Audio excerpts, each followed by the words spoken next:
Rally är ju lite sån grej så att om du bara kan hålla dig lugn och på hjulen så kommer du ju att komma rätt så bra ändå. För att det kraschar ju alltid ett par stycken varje dag. Det var ju som där nere. 2 stycken bröt ryggen, blev förlamade. En dog på hoj där, en portugis. Ja, armar och ben var ju folk som kom in dagligen med liksom och brutit. Så att det är jäkligt tufft och hårt, men man vet ju också vad det är man ger sig in på. Så att.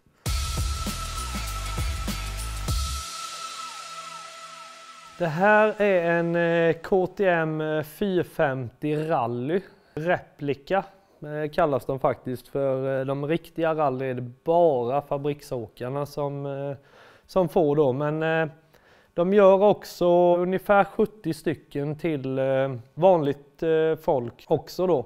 Jag körde ju Africa Eco Race här förra året. Och det är ju det gamla då, Dakar-rallyt då, som går nu ifrån Monaco ner till Senegal då. Målgången är ju i Dakar då.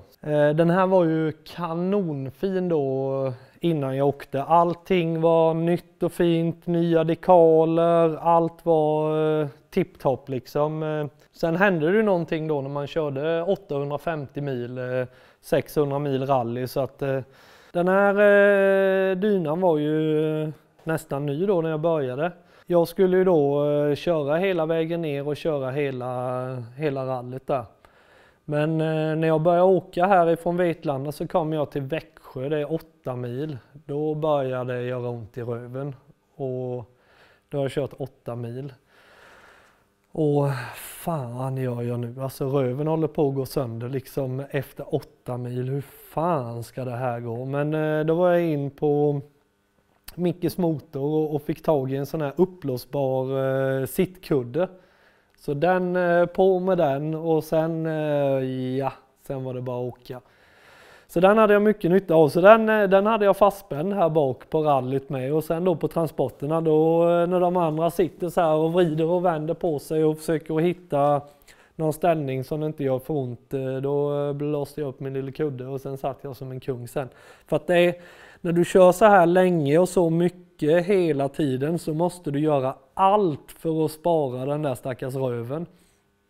Och sen likadant, man kör ju med kalsonger utan sömmar, man har såna här gällcykelbyxor och sen tar man en näve med Halosan och kör mellan skinkorna så att de ska glida lätt emot varandra. För när det blir svettig och sen så torkar det, då blir det saltkristaller så det skär sönder röven. Så att det var till och med en tysk där, han hade slarvat med alltihopa det där så att hans röv gick bokstavligt talat helt sönder. Så han gav upp fullständigt, så han gick runt sån här och så låg han på mage lite här och var i depån där. Så han blev så jävla trött på det här med rallyhojar och motorcyklar och allting. Så han sålde hojen med lådor och allting till Berglund, en kompis som var med och körde där. Så han köpte hojen och lådor och alltihopa på plats, han ville inte se skiten bara.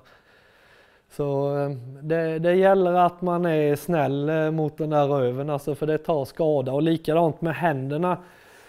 Alltså att köra ett enduro-race så sliter det på händerna, men då när du ska köra som en dag, det är ungefär som att köra Stångebro, Ränneslätt, GGN. Det gör du varje dag liksom. Så du kör man med sån här rallyhandtag då, det är foamhandtag och sen kör man med ilägg och sen jag kör med neoprenhandskar då, allt för att spara händerna.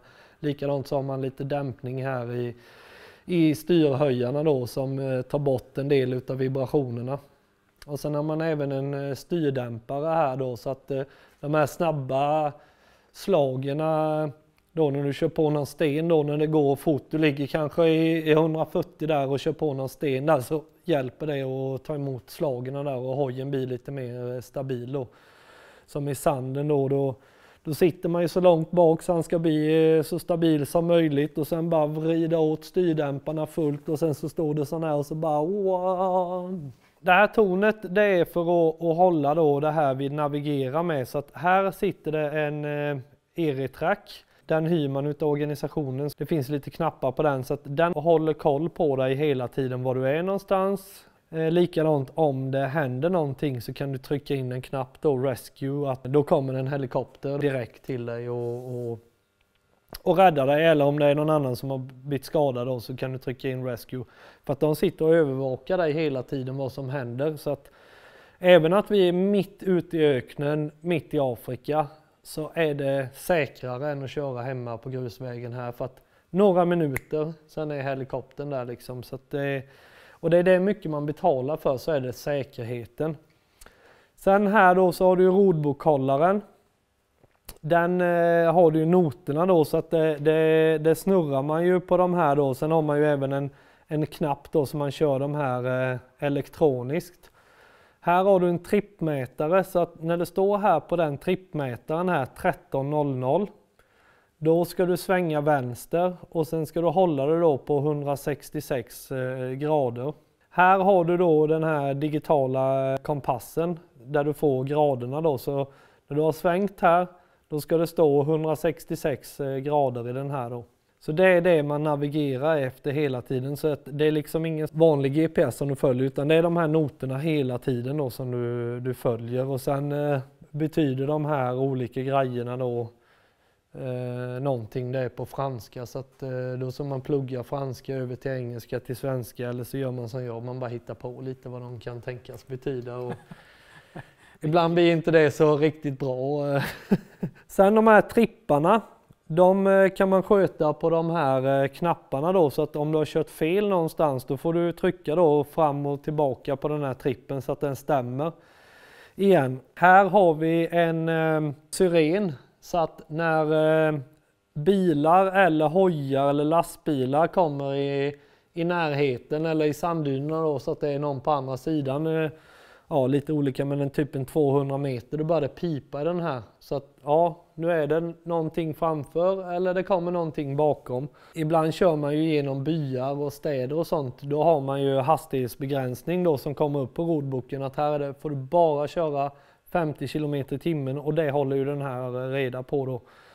Och kör du över det, då får du tillägg då, både i tid, och om du överskrider det för mycket och för länge så kan du även få personliga böter på det.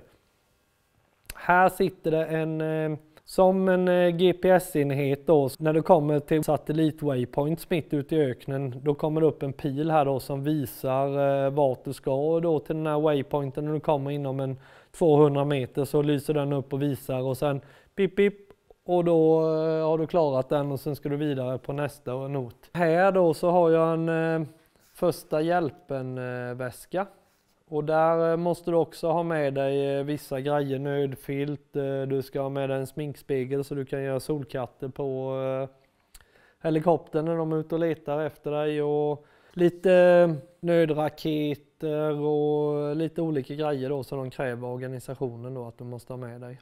Fjädringen då är ju en racing som har gjort i ordning fjädringen till mig, och det är ju viktigt att man har den.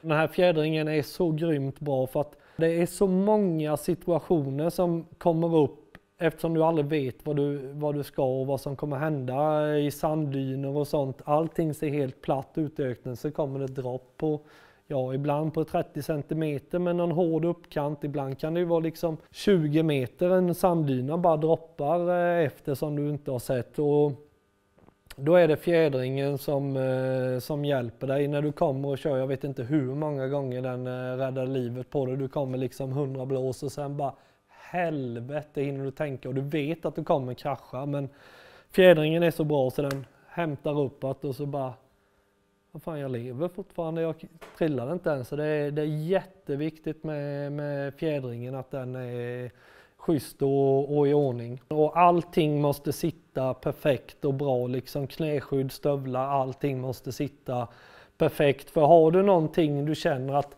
det skaver lite där, ja, det funkar en dag, men när det är liksom 11 dagar kvar, då kommer det där lilla skavet, det kommer vara ett stort köttsår sen. Och i den här miljön med sand och svett och fuktighet och allting sånt, så det läker inte heller. Så Det gäller verkligen att man tar hand om varenda grej. Och märker man någonting att det börjar gå hål eller någonting, då är det tejpa och fixa och laga så mycket som möjligt. De här 2 lådorna, det är där du har allting och kläder till kvällen och sånt är det också här i. Så att man får ha med sig vad man vill i de här lådorna. Man måste ju ha med sig då sovsäck, liggunderlag och sådana sovgrejer. Och sen då så kan man ha lite verktyg och ja, vad har jag? Lite Alvedon och Ipren och ja, lite silvertejp och lite verktyg, sådär inte så mycket för att jag kan ju inte skruva så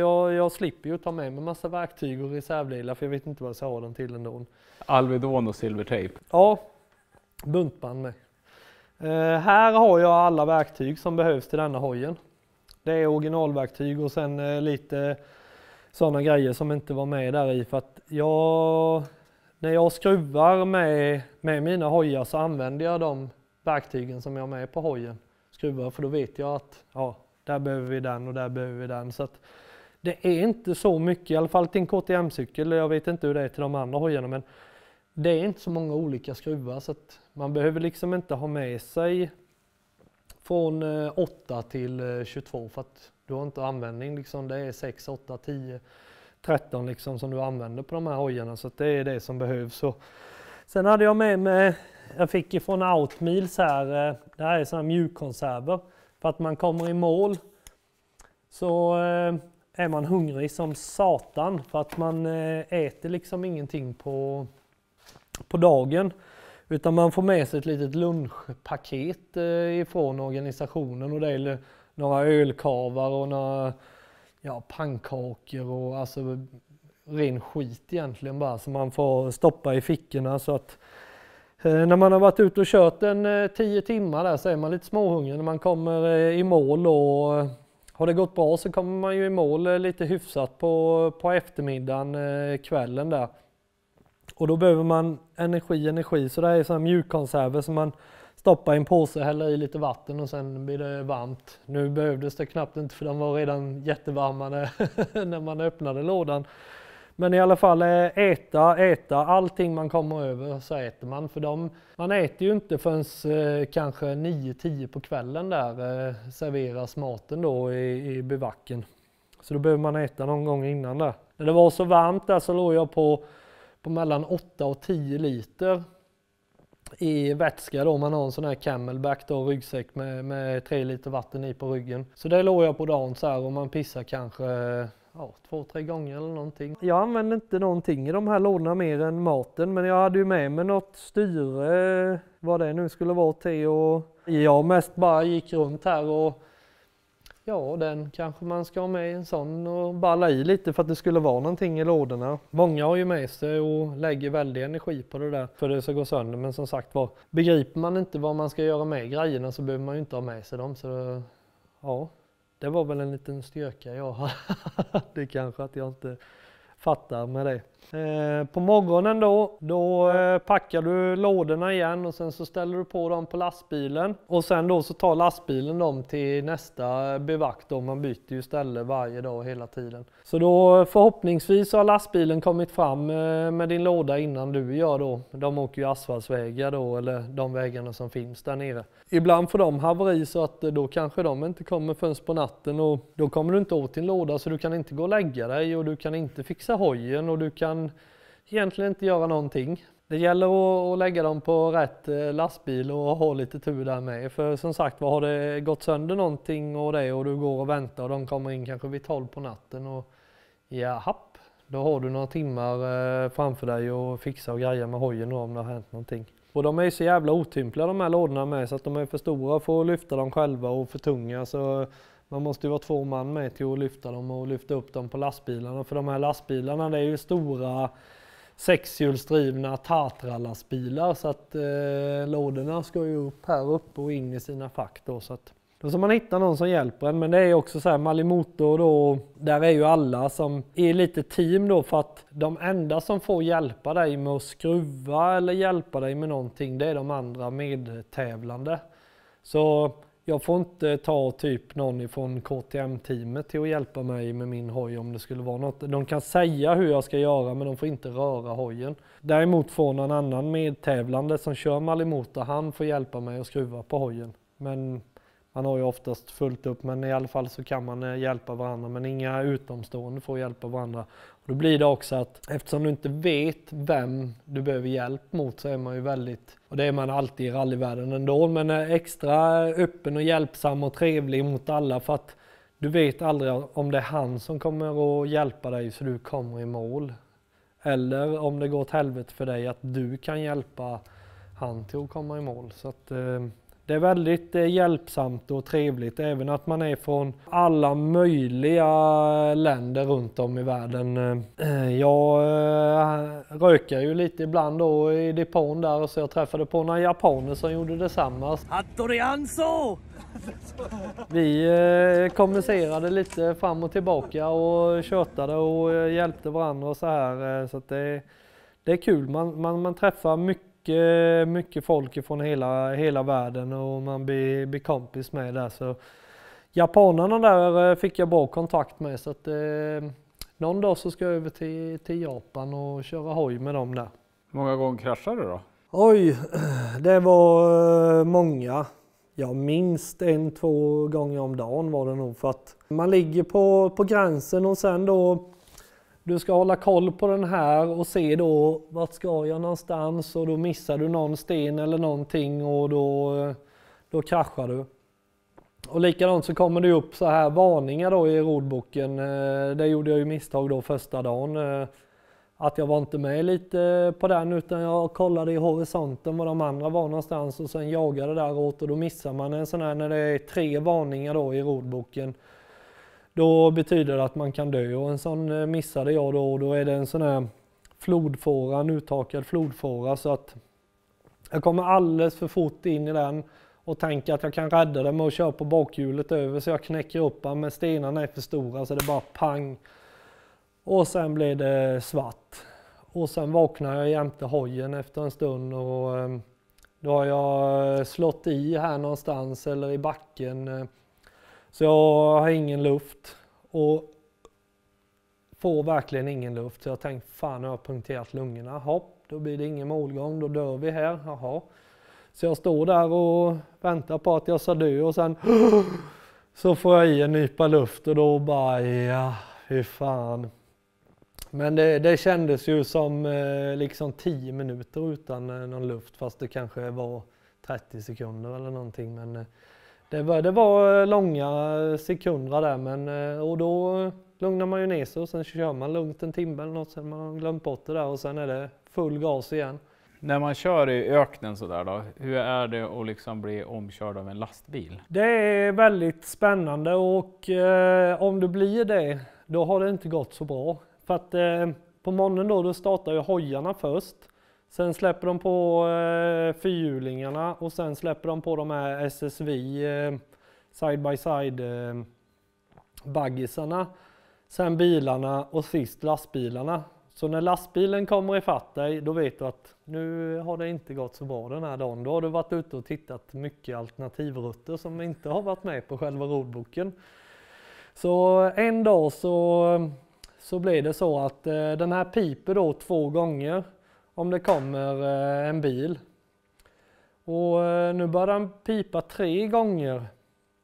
Och jag tänkte att nu har den jävla fått fnatten här. Men sen så var det något i bakhuvudet som sa att 3 gånger då är det någonting, och då tittar jag bakåt och då kommer en Tatra i full gas där. Och som sagt var det är 200 meter ungefär när jag börjar pipa, och då måste du av vägen snabbt för att de släpper inte av gasen utan de kommer i fullt, och efter de har kört om så ser du ingenting för då dammar det något fruktansvärt. Det var en erfarenhet som som man blir lite skraj av när det kommer en sån Tatra där, och det är ju en jädra massa hästkrafter i de där och de låter satan när de kommer och drar förbi, så att ja, det var fint.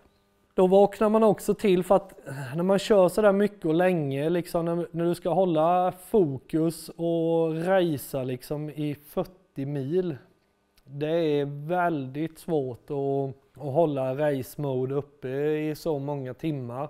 Ena timmen då kanske det är bara full fokus och du kör och racear och du ska ta toppen och allting där, och sen nästa så bara lugn nu, vi ska bara ta oss i mål, och sen åker du lite lugn och sen kommer det på någon god låt i lurarna och sen är det full gas igen och det går upp och ner så här i vågor hela tiden, och rätt vad det är då är du så trött och slut och du vill bara ge upp och åka hem, och du sitter och funderar liksom, fan om jag kör på den stenen då kanske jag bryter armen eller någonting och då får jag åka hem sen.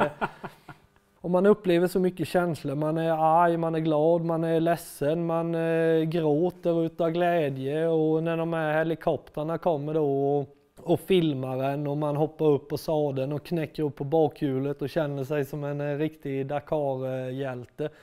Då blir man så glad liksom så att glädjetårarna bara sprutar. Det är ju så när man är övertrött hela tiden. Likadant när jag kom i mål då så skulle jag ju filma då till YouTube där då och ta upp telefonen och filmar och skulle bara, ja jag har kommit i mål och... Jag är i mål! Jag är i mål i Dakar! Ja, jag tappade det där fullständigt så jag bara gråter ju i kameran och lipar och grejer och det är så mycket känslor och... Vilken jävla resa! Det där la jag tydligen ut på Facebook med en gång. Jag kommer inte ihåg att jag gjorde det, men sen på kvällen när vi kom till hotellet, racet var över allting, då plingade satan i telefonen och det var ju flera tusen som hade sett det då på Facebook. Jag klarade det! Oh! Tack som fan allihopa! Oh! Man läste alla kommentarer och där du vet, så då börjar man att gråta igen och vi skulle ut på den här avslutningsmiddagen du vet, och man är precis tårögd så då fick jag ju sluta och titta på det där, men det är så än idag liksom när det kommer upp det där klippet och man tittar på det blir man tårögd, och många som har sagt efter att fan, till och med jag grät ju när jag såg den där filmen. Det var äkta och mycket känslor som kom ut där liksom. När man har gjort det här liksom, det bara kändes som hela livet rann av när man har liksom klarat en sån stor grej. Jag hade ju som mål då köra ner till starten, köra rallyt och sen köra hem med då. Det var ju planen. Sen fick jag inte köra hem för att det är med massa med tullar och grejer så här. Det ska vara pass på hojen och sånt.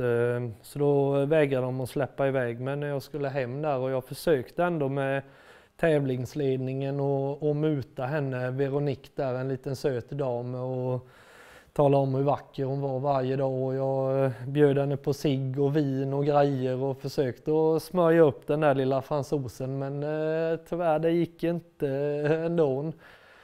Så jag fick sätta den på lastbilen med alla de andra hojarna och flyga hem istället.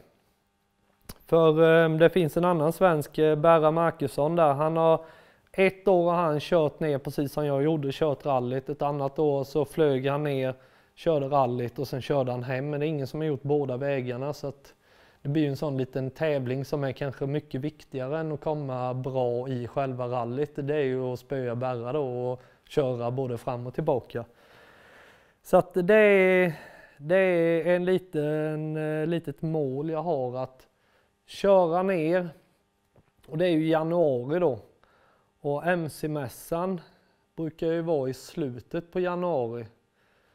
Så om allting skulle gå bra och man kör riktigt länge, det är ju 675 mil är det ifrån Dakar hit till Vetlanda och sen vidare då till Göteborg eller Stockholm, vilket år då man får ihop att, men i alla fall köra från Dakar och sen rätt in på MC-mässan, det hade varit en grej. Jag har redan bilden klar i huvudet, och när jag har fått den i huvudet då brukar det bli så att det är nästa mål. Det gäller bara att övertyga de där fransmännen att så ska vi göra. Men ja, jag håller på och bråkar och mejlar med dem och de säger impossible. Men jag säger att det är inga problem. we fix. Och annars så får jag väl ta och helt enkelt bara smita igenom tullarna eller någonting. Jag vet inte, det är bara att testa. Det som kan hända det är att de snor hojen eller någonting, men ja, då får det väl vara så. Då har man i alla fall försökt. Jag hade ju ett till mål då när jag var där nere. Det var ju att jag skulle sätta den längsta wheelin ståendes på sadeln och köra på bakhjulet. Och det var väl egentligen inte så svårt för att det är ingen som har gjort det innan, men jag fick till några riktiga bra bakhjulskörningar. De har visat några utav de kortare och de har lagt upp på Instagram då. Och den långa, den har de inte släppt än tyvärr. Det är ju så man kan köpa filmerna av dem för en liten nätt summa på 75 000. Men jag känner att jag har inte riktigt de pengarna. Jag lägger hellre dem på liksom anmälningsavgiften än att få tag i den där filmen. Men någon gång borde de väl släppa den, för det är ju jättebra reklam för dem. Men ja, fransmän, de är som de är.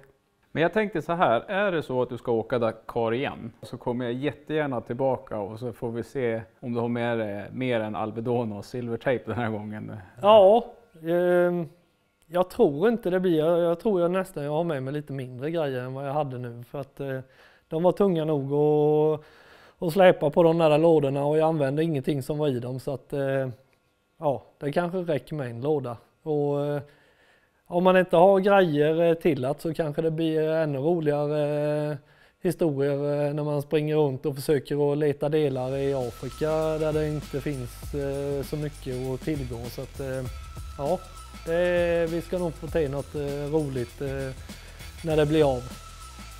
Men då får vi säga på återseende då. Jajamän, du är välkommen tillbaka. Hej på det. Hej hej.